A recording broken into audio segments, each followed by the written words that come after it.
Jerry Hyman, 5 South Marion Avenue. Congratulations on your election. And there, as you can hear, great expectations.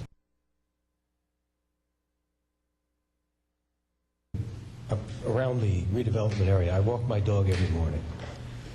In many of the streets, there are garbage cans in front of the houses or on the side of the houses, and they are visible all the time. I did tell the previous administration, I got a letter, but whether it's the neighborhood fault or the residents' fault, on Ventnor Avenue, from Marion to Austin, there's bottles and paper and something just to put in your agenda to think about, okay? Thank you. No, that's a good suggestion. Yeah. I'm sorry. If anybody knows me, I think of things after I said something, and what they said made me think of something else. In reference to the lifeguard stands and now trash cans, if we need to make money, we desperately need trash cans in this city because there aren't enough on the boardwalk or in other areas of the city. Why can't we institute what Margate did as advertising? People can advertise the same as we sold items on the playground. People's names are on them. So if we could maybe bring that to the fore, and also with the lifeguard stands for next year or whatever, I think that would bring some money in. Good suggestion, thank you. Anyone else? Yes. Yes, sir. Henry Marcus, 7301 Marshall Avenue, Ventnor. I first want to express my satisfaction that the start has been made in filling in the potholes and low areas on Burke Avenue, near where I live.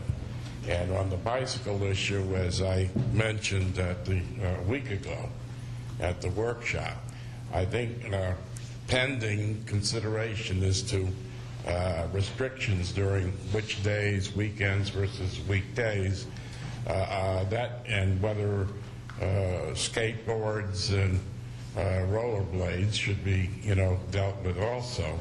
I would simply urge that this commission immediately remove the 7 p.m.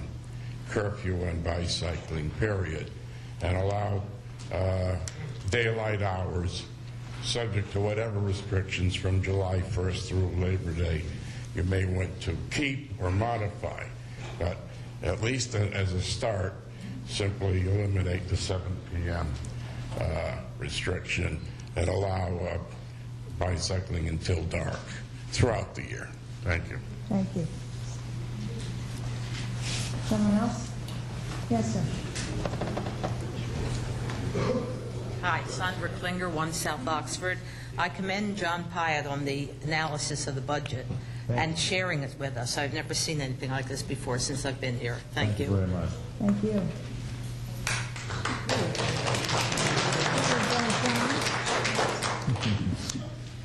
Hi, Richard Conklin, 19 South Hillside Avenue, Ventnor. First, very briefly, I just want to take the opportunity to thank you for running and congratulate you on winning. We feel that we now have a local government for the people. Just want to add my support to the request for extended hours for the bicycles. I think it's very important.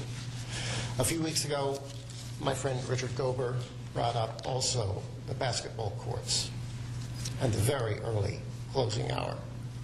I'd like you to consider that. Consider lengthening those hours. 8 o'clock is really, I think, kind of early.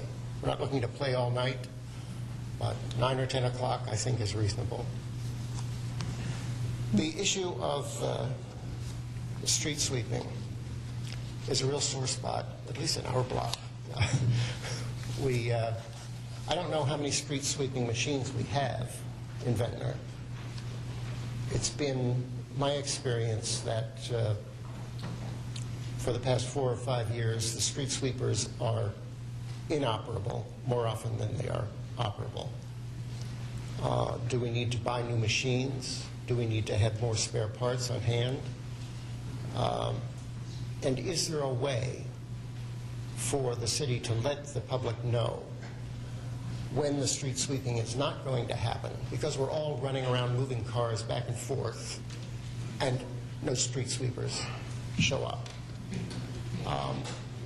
There's also an issue with the manner in which some of the street sweepers are operated. We have some people who are very conscientious in doing their job up and down the street. And then we have others who seem to be late for lunch and just rip up and down the block, just making more of a mess than there was to begin with. I'd also just like to mention the possibility of investigating the newer type of street sweepers with a vacuum. The brushes do a pretty good job if they're done at the right speed and with the right temperament of the driver. But the newer ones with the vacuum hose that hangs on the side can do a much better job. I know we don't have a lot of money right now. It's something to put on the list. Thank you. We certainly don't have a lot of money. Yes, someone. We have no money.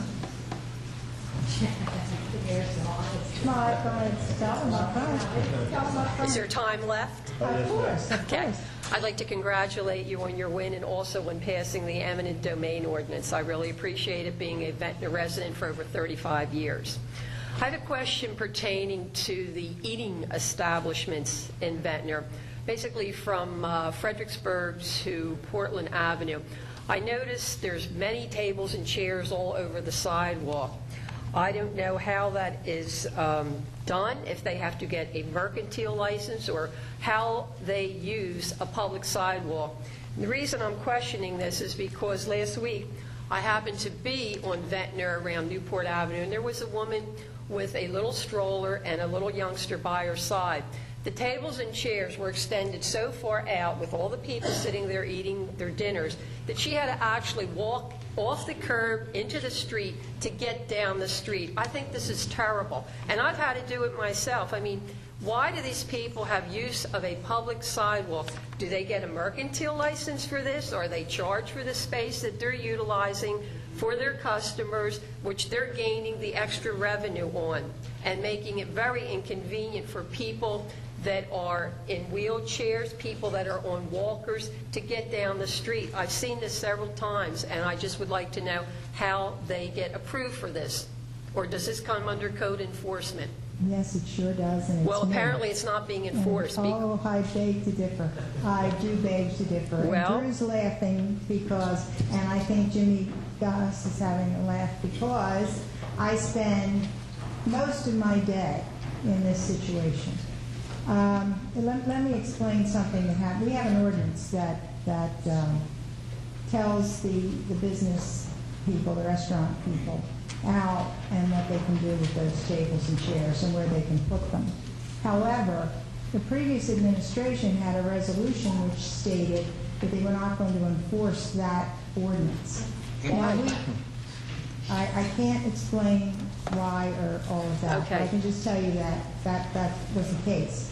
Then what we did was we removed that part of it and said we are going to enforce it. I traveled the city myself. The code enforcement staff will tell you that I go around myself also. I have been to establishments myself. I think I sent Jimmy to at least 3 today that we saw.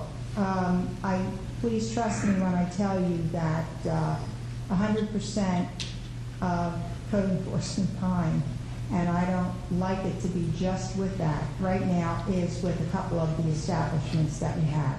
Most people, if they do have a problem and we explain it to them, they are very agreeable and they do what they should do.